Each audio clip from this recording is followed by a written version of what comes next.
दोस्तों, करते हैं नौर विधानसभा की बात। और नौर विधानसभा में जीतना और हारना, उनके क्या रहेंगे कारण, इस पर हम करेंगे चर्चा। पहले आपको बता देते हैं कि नौर क्षेत्र के अंदर कैंडिडेट कौन कौन है और मुख्य रूप से कौन कौन कैंडिडेट है, और जो मत डले हैं उसकी संख्या क्या है। नौर के अंदर देखा जाए तो 2,36,559 तो मत पड़े हैं।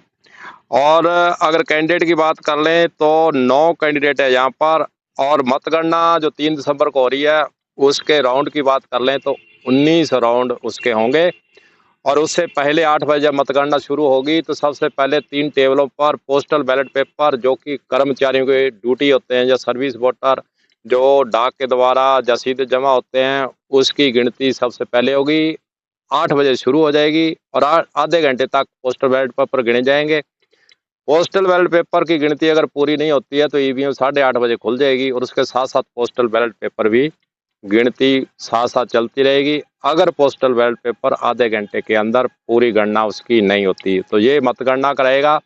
और मतगणना सुबह 8 बजे शुरू होने जा रही है और 3 दिसंबर को होने जा रही है। बार बार हम तारीख भी बताते जा रहे हैं। नौहर विधानसभा के अंदर अगर कैंडिडेट की बात कर लें तो बीजेपी के हैं अभिषेक मटोरिया, और कांग्रेस के हैं वर्तमान जो विधायक भी चल रहे हैं अमित शाह। तीसरा कैंडिडेट है सीपीआईएम के मंगेश चौधरी, जो कि किसानों के नेता कहे जाते हैं और किसानों की समस्याओं को प्रमुखता से वे उठाते भी रहे हैं। तो कुलदीप शर्मा जी हमारे साथ जुड़े हुए हैं, लगातार जुड़े हैं। उनसे हम करते हैं बात कि नौहर विधानसभा में 3 कैंडिडेट मुख्य रूप से जो नाम मैंने बताए हैं वो चुनाव मैदान में उतरे थे और ईवीएम में भाग्य है उनका बंद। अब भाग्य काल खुलसी कल खुलेगा तो इनके हार और जीत का क्या रहेगा कारण, और क्या इनका पुराना इतिहास रहेगा, इस पर चर्चा के लिए हम जोड़ते हैं कुलदीप शर्मा को। हाँ जी कुलदीप। सबसे पहले मैं बता दूं, नौहर में 3 उम्मीदवार हैं जो चर्चा में हैं।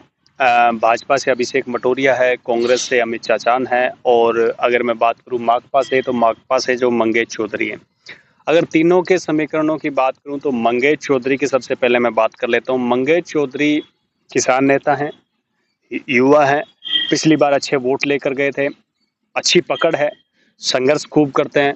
ये इनके प्लस पॉइंट है। और सबसे अहम प्लस पॉइंट ये है, जब माकपा के भादरा से विधायक है बलवान पूनिया के साथ इस तरीके से गठजोड़ है। नौहर में कोई भी काम करवाना हो, नौहर के आसपास का काम करवाना हो, ऐसा बताया जाता है भी बलवान पूनिया के मार्फत से इसने अपने वर्करों के, यानी अपने जो कार्यकर्ता थे या जो पब्लिक थी, उनके खूब काम करवाए, खूब काम साधने का प्रयास किया है। एक माइंड गेम खेला और वो पत्ता जो है, वो काम करवाने वाला पत्ता है, उससे थोड़ी सी और ज्यादा इसकी ग्रोथ बढ़ी है मंगेश चौधरी की। और प्लस 3 कृषि कानून को लेकर जिस प्रकार से लंबा आंदोलन चला और यहाँ से लोगों के बीच में गए और किसानों के बीच में अच्छी पकड़ बनी, और बाद में जब ये जंग जीत गए तो वो कहीं ना कहीं एक असर डाला है। और इससे कहीं ना कहीं लोग प्रभावित भी हैं मंगेश चौधरी से। तो अब की बार मंगेश चौधरी के जीतने का कारण तो यही बनता है। और अगर मैं बात करूं, अगर मंगेश चौधरी के हार के कारण, तो मंगेश चौधरी के हार के सबसे बड़े कारण ये है भी मंगेश चौधरी काफी बार जो है जो जिन चीजों को करना चाहिए वो नहीं कर पाते हैं।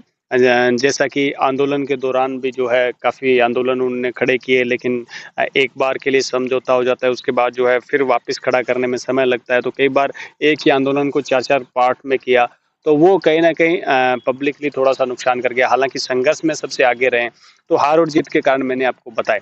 और अगर मैं बात करूं नेक्स्ट, यानी कांग्रेस के जो है अमित चाचान की अगर मैं बात करूं, तो अमित चाचान की वर्तमान विधायक है।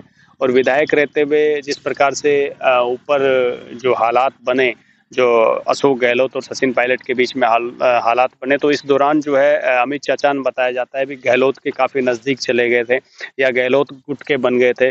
और इस दौरान जो है वह गहलोत के साथ रहे, सरकार को टूटने से बचाने का प्रयास किया। तो इस दौरान जो है अमित चाचान जो है नजदीक चले गए, और अमित चाचान ने यहाँ पर खूब काम करवाए, चाहे भी अपने हॉस्पिटल को उपजिला अस्पताल बनाना हो, या इसके अलावा रोडवेज डिपो को लेकर हो, या इसके अलावा जितने भी एक उन्होंने सिंचाई थाना खुलवाया था, वहां पर सिंचाई पानी चोरी होती है, थाना खुल गया, थोड़ी देर तो पानी चोरी नहीं हुई। लेकिन उस थाने का कोई प्रभाव दिखा नहीं। हालांकि ये प्रमुख मांग थी किसानों के लिए कि सिंचाई पानी चोरी नहीं होना चाहिए नहरों के अंदर, लेकिन उसका प्रभाव भी कम रहा। ये फैक्ट तो कोई काम आता दिख नहीं रहा उसमें। असल में एक मतलब पायलट प्रोजेक्ट कह लें या फिर किसी भी तरीके से कह लें, पूरे प्रदेश में एक तरीके का ये एक उदाहरण था। अभी एक ऐसा भी थाना है जो सिर्फ और सिर्फ सिंचाई के लिए काम करता है, कि सिंचाई पानी से जुड़े हुए मुद्दे, जैसे मतलब सिंचाई पानी चोरी हो या सिंचाई पानी भी किसी भी तरीके से कोई नहर को नुकसान हो, पटड़े को नुकसान हो या किसी तरीके का नुकसान कर रहा है, तो मतलब सिंचाई से संबंधित इसमें जो हो रहे थे। लेकिन सबसे बड़ी बात, इसका एरिया बहुत बड़ा कर दिया गया।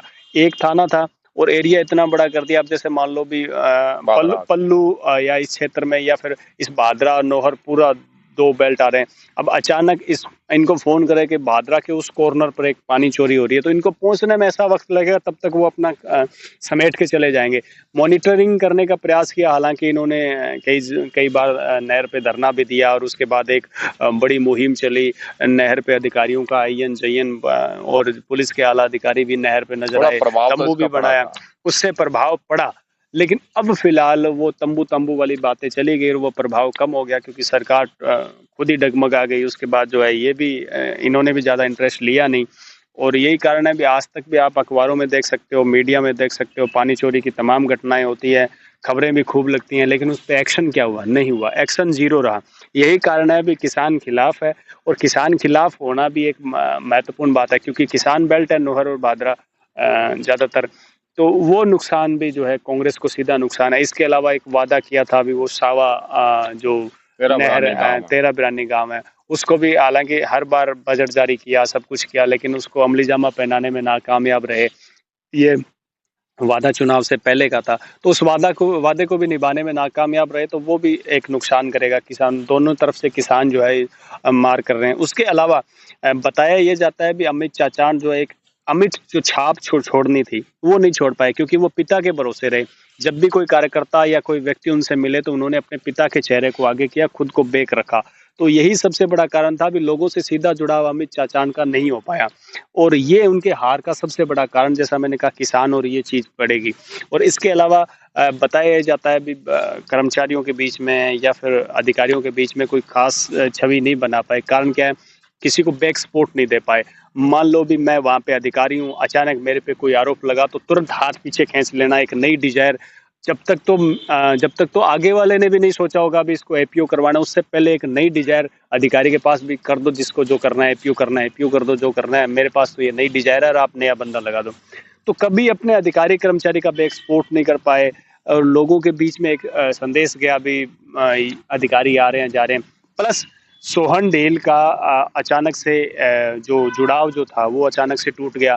तो सोहन डील ने जो पिछले 2-2.5 साल में जो अमित चाचान को जो नुकसान पहुंचाया है विरोधी रहते हुए, तो वो नुकसान भी काफी बड़ा नुकसान है। उससे भी वोट टूटे हैं, क्योंकि वोट डाइवर्ट हो गए। हालांकि अब अलग बात है, अब जो सोहन डील है वो साथ है, लेकिन वो नुकसान जो बन गया, जो घाव बन गए वो घाव हैं, तो वो नुकसान करेंगे। और जीतने के कारण बस इतना ही है, कुछ विकास कार्य रहे हैं, कुछ जैसे स्कूल्स जो है वो अपग्रेड हो गए, या फिर इंग्लिश मीडियम बन गए, या फिर जिले को जो उनका अस्पताल था उसको उप जिला अस्पताल बना दिया, बहुत सारी अलग चीजें कर दी। तो वो उससे थोड़ा सा कह सकते हैं अभी जीतने का यही कारण हो सकता है। इसके अलावा जीतने के कारण नहीं, हारने के कारण कई बता दी। अब बात करूं जो अभिषेक मटोरिया की, अभिषेक मटोरिया भाजपा से है, पिछली बार हार गए थे, और एक अच्छा यूथ आइकन है, और उनके लिए लोगों की एक सोच है भी, अभिषेक मटोरिया आना चाहिए।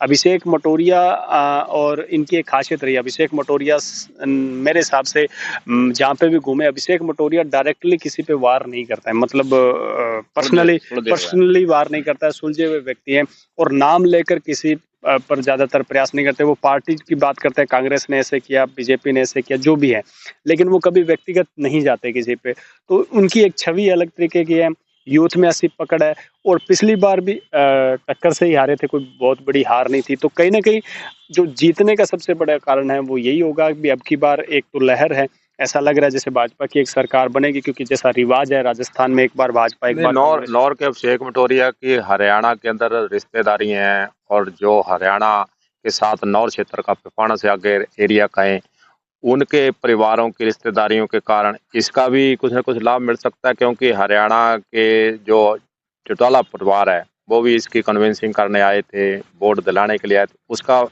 लाभ इनको मिल सकता है कहीं ना कहीं। नहीं, उसका लाभ भी मिलेगा और एक नुकसान भी होगा। नुकसान ये होगा, भी आपको याद होगा भी अचानक टिकट मिलने के बाद 2-3 उम्मीदवारों ने अचानक बागी हो गए थे, बगावत कर ली थी। उससे एक बार की अचानक कार्यकर्ता तो डाइवर्ट हो गए ना। अब नेताओं ने तो समझौता कर लिया, लेकिन जो कार्यकर्ता अचानक उसके साथ चले गए वो नज़रों में आ गए, भई ये इतने लोग इसके साथ गए। तो कार्यकर्ता कहीं न कहीं अपने आप को ठगा महसूस कर रहा है। उन्होंने रात को बैठकर आपस में समझौता कर लिया।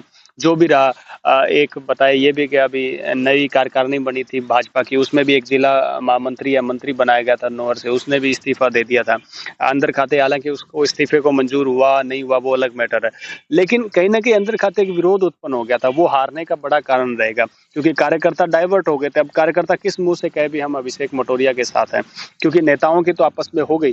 तो सबसे बड़ा कारण अगर हारने का अभिषेक मटोरिया का रहेगा, तो ये जो बगावत जो अंदर खाते हुई, जो खिलाफत हुई, हो सकता है उन्होंने अपने कार्यकर्ताओं को ये बात कह रखी हो भी, मैं आपके साथ हूँ लेकिन अपने को वोट नहीं देना है। तो वो हारने का सबसे बड़ा कारण रहेगा। और जीतने के कारण मैंने आपको बता ही दिए पहले भी, यूथ है, यूथ के अलावा पकड़ अच्छी है और किसी को गलत व्यवहार की कोई चर्चा नहीं है। जब भी हम नौर क्षेत्र में गए, विधानसभा क्षेत्र में गए तो ये ज़रूर था भी, और लोगों की धारणा भी थी। अब की बार ऐसा लगा जैसे लोग जैसे पूछते उससे पहले कह देते थे, अभिषेक मटोरिया जीतेगा। तो कहीं न कहीं एक हवा है, और हवा हमेशा थोड़ा-सा काम करती है, तो वो 2-3 कारण जीत और हार के हैं। दोस्तों, ये थी नौहर विधानसभा के बारे में आपको बताया हार और जीत क्या रहेगी, लेकिन असली जीत और हार का फैसला 3 दिसंबर को ईवीएम खुलने के बाद ही होगा, तो उसका करें इंतजार।